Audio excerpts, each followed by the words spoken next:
What's going on, people? It's Edstar here, back with another Operation Palace video. So it was a very, we had to come back from behind once again, but we do get the win, which is nice to see. Moves us up to 11th place in the league.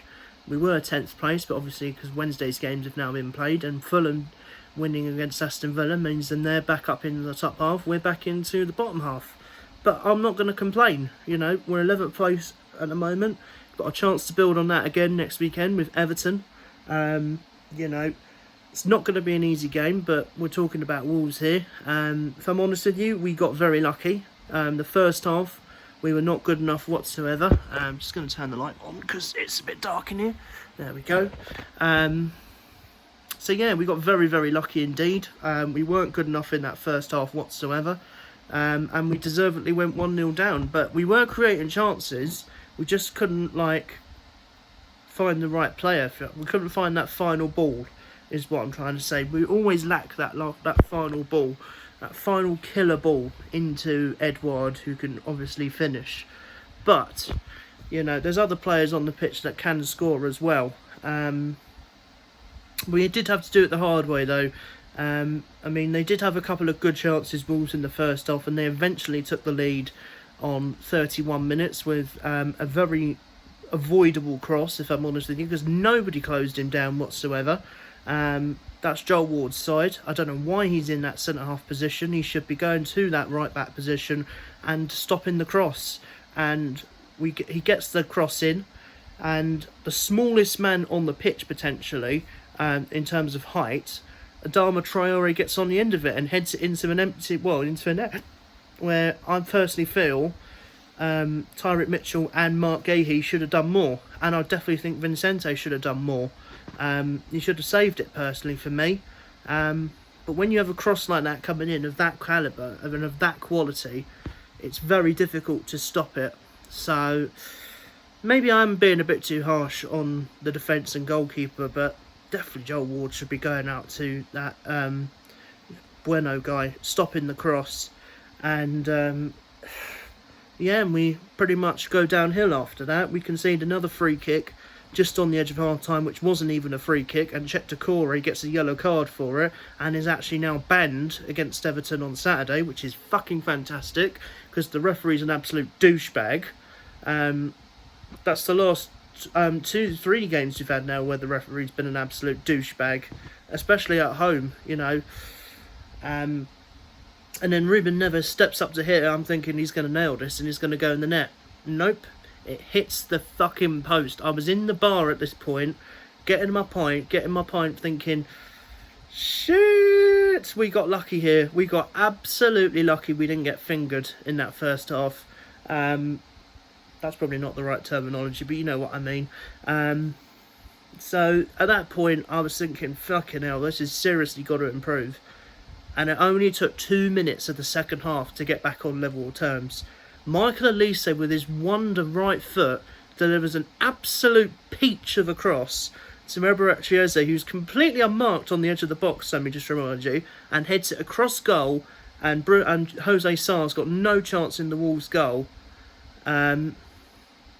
So, you know, and then at that point I'm thinking, we can go on and win the game here. We've got the chances, we've got the momentum, and Wilf Zaha does it for us, and I'm very, very happy for us. It was not done the easy way, though. They had a good chance in the last couple of minutes with Ruben Neves having a good shot from distance, which was well saved by Vicente, but other than that, they didn't really create too much Wolves. I was quite surprised. They definitely need a new manager in Wolverhampton Wanderers this year for me. I'm not too sure whether that interim coach, I've forgotten his name off the top of my head, is the right guy for him personally. I only need to brush my hair again. That's quite annoying. Anyway, go back to the game. Less about my hair. I definitely feel they need a new manager coming in soon. I just don't feel this interim manager that they've got is going to be the right guy for them.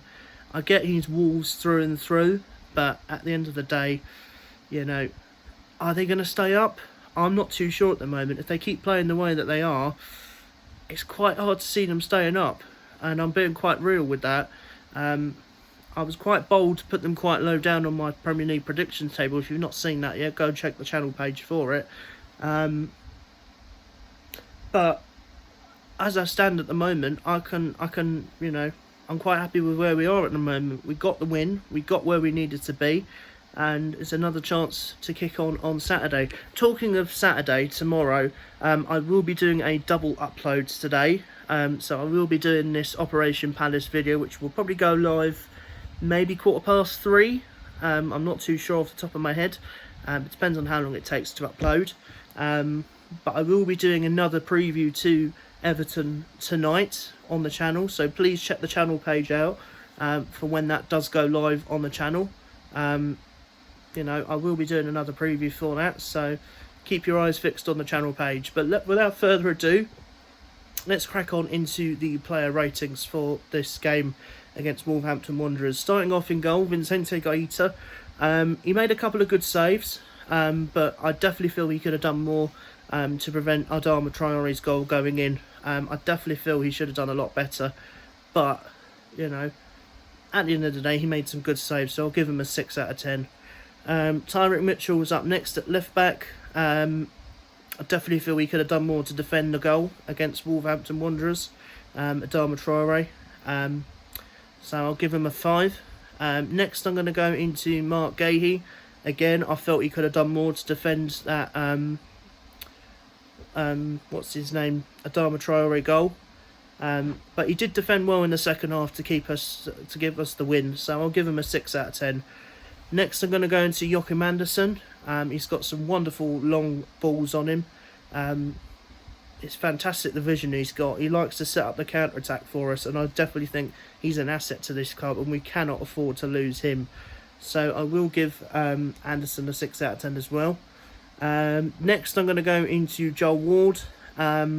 Possibly the lowest rating of the team for me personally. What the fuck is he doing against Diego Costa?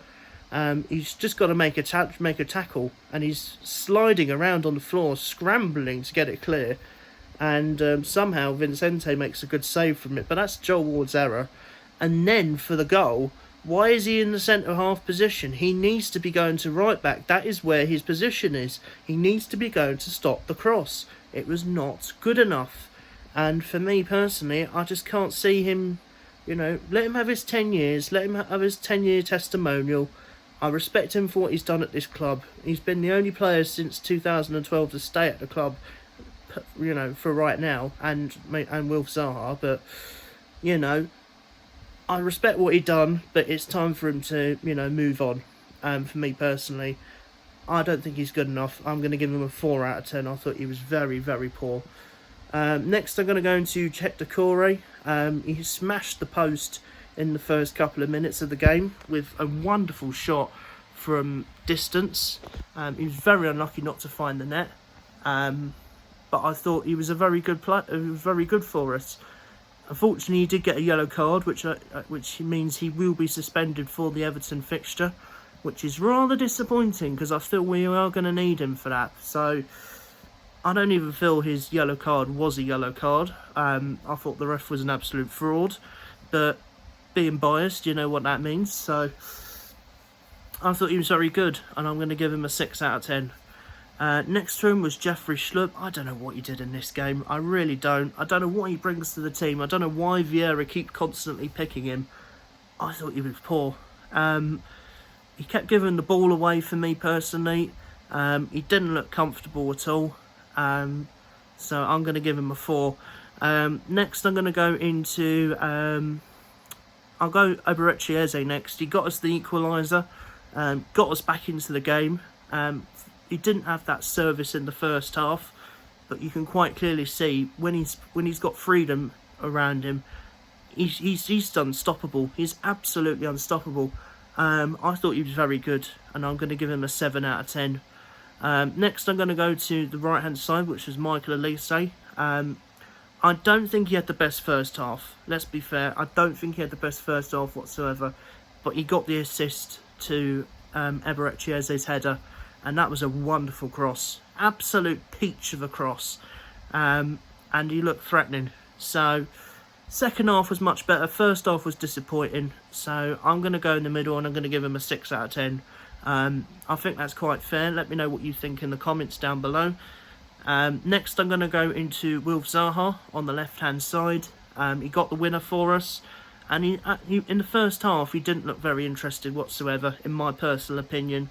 But the second half, you can quite clearly see if you play to his strengths, you know what he can do. He can destroy defences, and that's what he did. He got us the winner, and I'm very grateful for that. So I will give him a 7 out of 10 as well.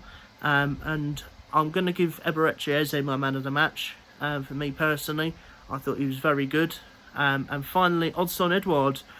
He worked very hard for his. He didn't get the service at all in the first half. But the second half, I thought he was so much better. He was so unlucky not to score with that bicycle kick, which was a wonderful little chip from Michael Elise into him. He was so unlucky not to score. It was such a good effort.